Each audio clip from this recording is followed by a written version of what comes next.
Hi everyone, and welcome to this talk on bias in systematic grammar-based test suite construction algorithms. Before we get into the specifics regarding what exactly we mean by bias, here's a bit of background on how we uncovered these biases. So we were busy creating a new test suite construction algorithm and wanted to compare it to the current state of the art. Since the new algorithm was functionally quite different, the easiest way to compare it to the state-of-the-art algorithms was by comparing coverage over a system under test. The main idea here is that each algorithm produces a test suite that is then used as input for a system under test, and the coverage that each test suite achieves over the system under test can then be used to compare the algorithms that produce them. However, the problem that we faced is that despite generating a much larger test suite with a significantly more complex coverage criteria, the new algorithm seems like it performs significantly worse than even a very simple coverage criteria. Where things became even more strange was when we realized that by resolving certain equivalent choices slightly differently, we could drastically change the coverage achieved by either algorithm. For the state-of-the-art algorithm, we can see that the first set of choices is biased towards sleep statements and the second towards return statements. In the new algorithm, we can see that the expression structure was varied in the assignment structure initially and then in the if statement. This change in coverage achieved is rather significant, with the new algorithm now doing considerably better. Especially if we consider that the coverage criterion hasn't changed, we've only made some slightly different equivalent choices that resulted in different grammar elements being overrepresented in the test suite. Bias in statistics occurs when a sample does not accurately represent the overall population. On the previous two slides, we can see how a test suite might not accurately represent the solution space of a coverage criteria.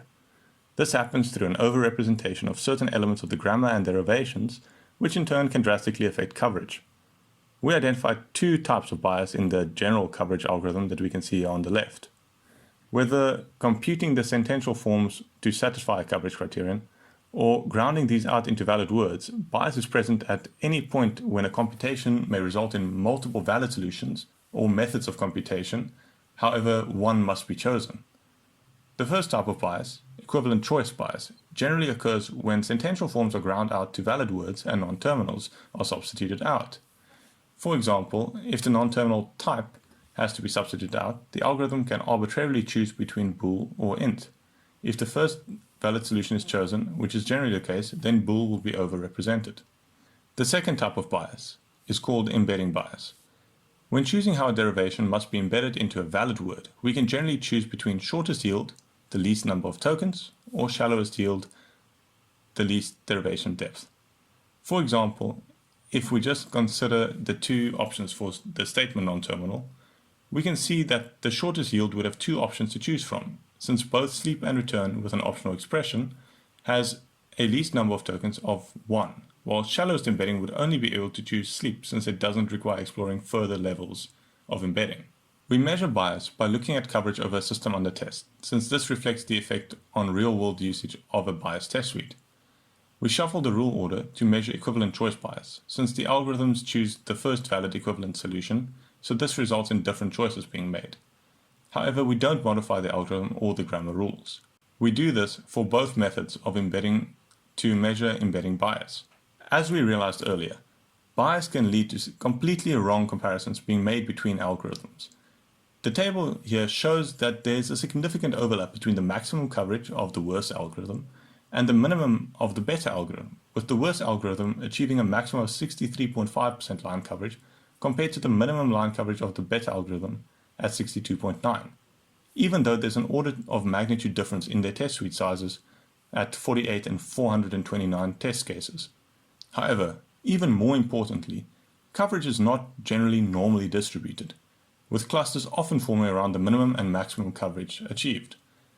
What this means is that simply arbitrarily making a choice between equivalent solutions will most likely lead to extremely bad or good results, but not simply average performance.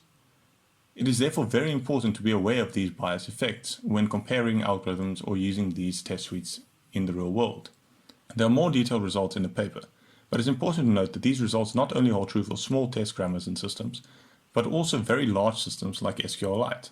So in conclusion, we have shown that bias can have a detrimental effect on comparing these grammar-based test suite construction algorithms. However, it's also possible to use this bias to achieve better coverage with a small test suite if you are aware of the bias. In the future, we would like to investigate different types of bias, as well as the effects of bias in different types of test suite generation algorithms.